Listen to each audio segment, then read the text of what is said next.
clearly. I was really intrigued by your mention of who the users of the data are and better understanding what the scientists need. So maybe that's something we could come back to in the Q&A. It's my pleasure to introduce our last speaker, Clare Moriarty, who is the Permanent Secretary at the Department for the Environment, Food and Rural Affairs. Clare.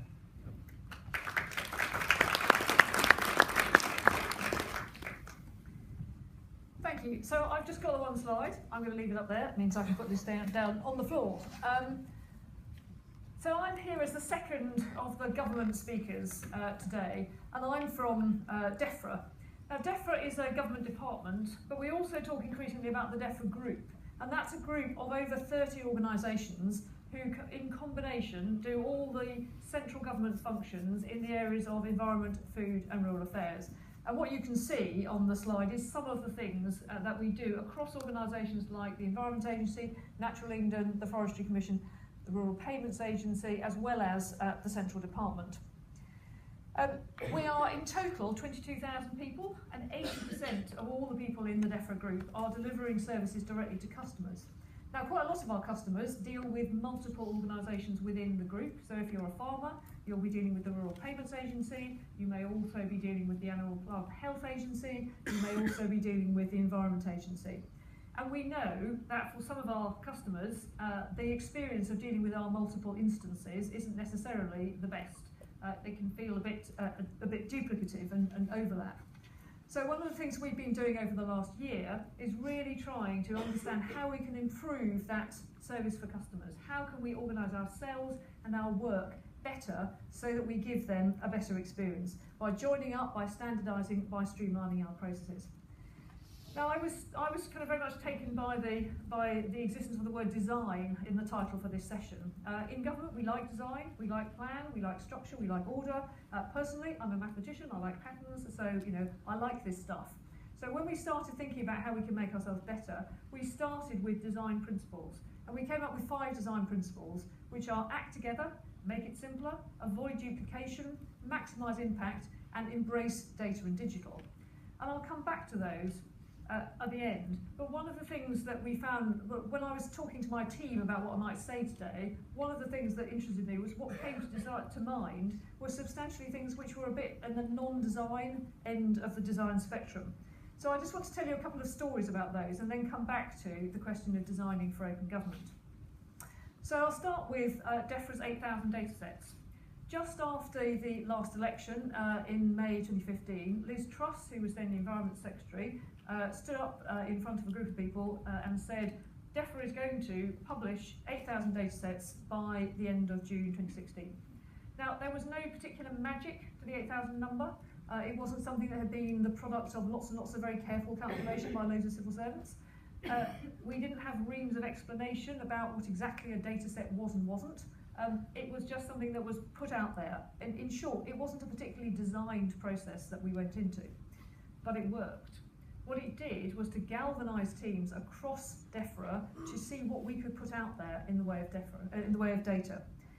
People didn't game the targets. They didn't try to see what was the smallest possible data that they could put out so they could claim the maximum number of data sets in order to be able to say we'd hit the 8,000. They just looked for data that we currently held ourselves and which we could put there out there for other people to use. And in fact, we beat the target, so we published not just 8,000, but over 10,000 data sets by the end of June, and we've gone on publishing. So if you go on data.gov.uk, you will find over 13,000 DEFRA data sets on that website, and some of them are massive, massive data sets. Because even more importantly than just putting out the data is the stuff that other people have been able to do with it.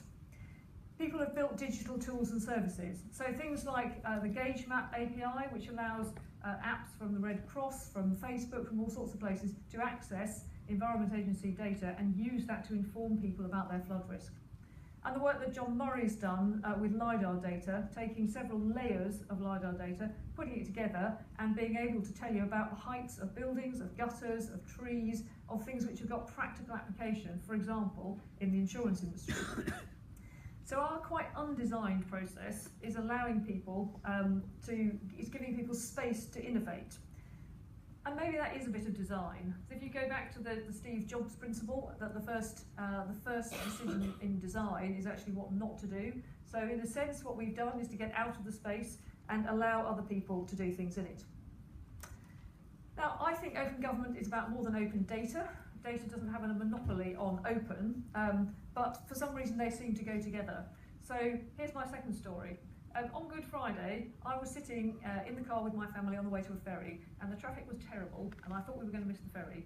So as a bit of distraction activity, I started scanning Twitter. And I found a blog about 10 ways in which policy can learn from products. And I tweeted it on to my colleagues in Open DEFRA to say, how much of this stuff are we doing already? And that prompted a lot of discussion, leading to an open document, which lots of people then contributed to, called #IfIWasTheGaffer, about people telling me what they would do if they had my job. And all sorts of things have followed on from that. I've had great conversations with my data team through social media. Occasionally I even get them to come in the room and talk to me, but we have more conversations on Twitter. We've got our own hashtags, DEFRA Selfie, which I'll come back to, and DEFRA Noughts. I've given explicit permission and trust to my data team to do things. They have in return given me help, Lego, cake, and egg timers. But underlying this, it's a different way of working. It's given me a window into a much more a non-hierarchical way of working, which is relatively uncommon for government. A bit less structure, a bit less design, more collaboration, and more open culture. And that's something which has, though it's come quite substantially from the data team, who tend to be more up for this than other people, but it's rubbed off more generally on the whole of the DEFRA group. So now as a group, we have unconferences, so we bring people together in a slightly less designed way to explore issues of mutual interest. And I'm just going to give a plug here to the DEFRA Data Functions Unconference on the 29th of November. It is open to, we have certainly some places for friends of DEFRA, so if you're interested in that, tweet @OpenDEFRA and they will get back to you. The common factor in those two stories is not about conscious design for open government, but neither is it about chaos. I think it's about creating the conditions where openness can happen. So not trying to create a rigid framework for something which by definition doesn't want to go in a rigid framework. And I think maybe that's the point about designing for open government. There's an important place for plans and structure, but we also need space for fluidity, for curiosity, and willingness to try something new. So I'm just going to finish by going back to our DEFRA design principles. Act together, make it simple, avoid duplication, maximise impact, embrace data and digital. Now, the last of those is the one that's obviously got the data tag attached to it. But actually, everything we do in the open data, open government space aligns with the design principles.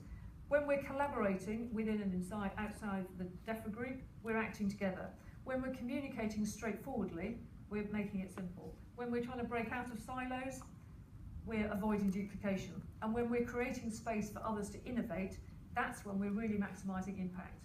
Because the most valuable thing we can do is create a space where the maximum number of people can get involved in what's really important, which is delivering outcomes. And the outcomes that we want to deliver are about having a healthy environment, about having a world-leading food and farming industry, about having a thriving rural economy, and a nation better protected against natural threats and hazards.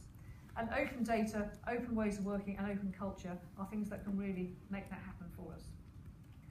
I'm going to finish there, but there's one thing I just need to crave your indulgence on, because I talked about DEFRA Selfie, and my data team have challenged me to do a DEFRA Selfie from the stage. So I'm hoping, thank you very much, Martin, that with the aid of my trusty phone, I can turn around, produce a DEFRA Selfie, and it will all be real.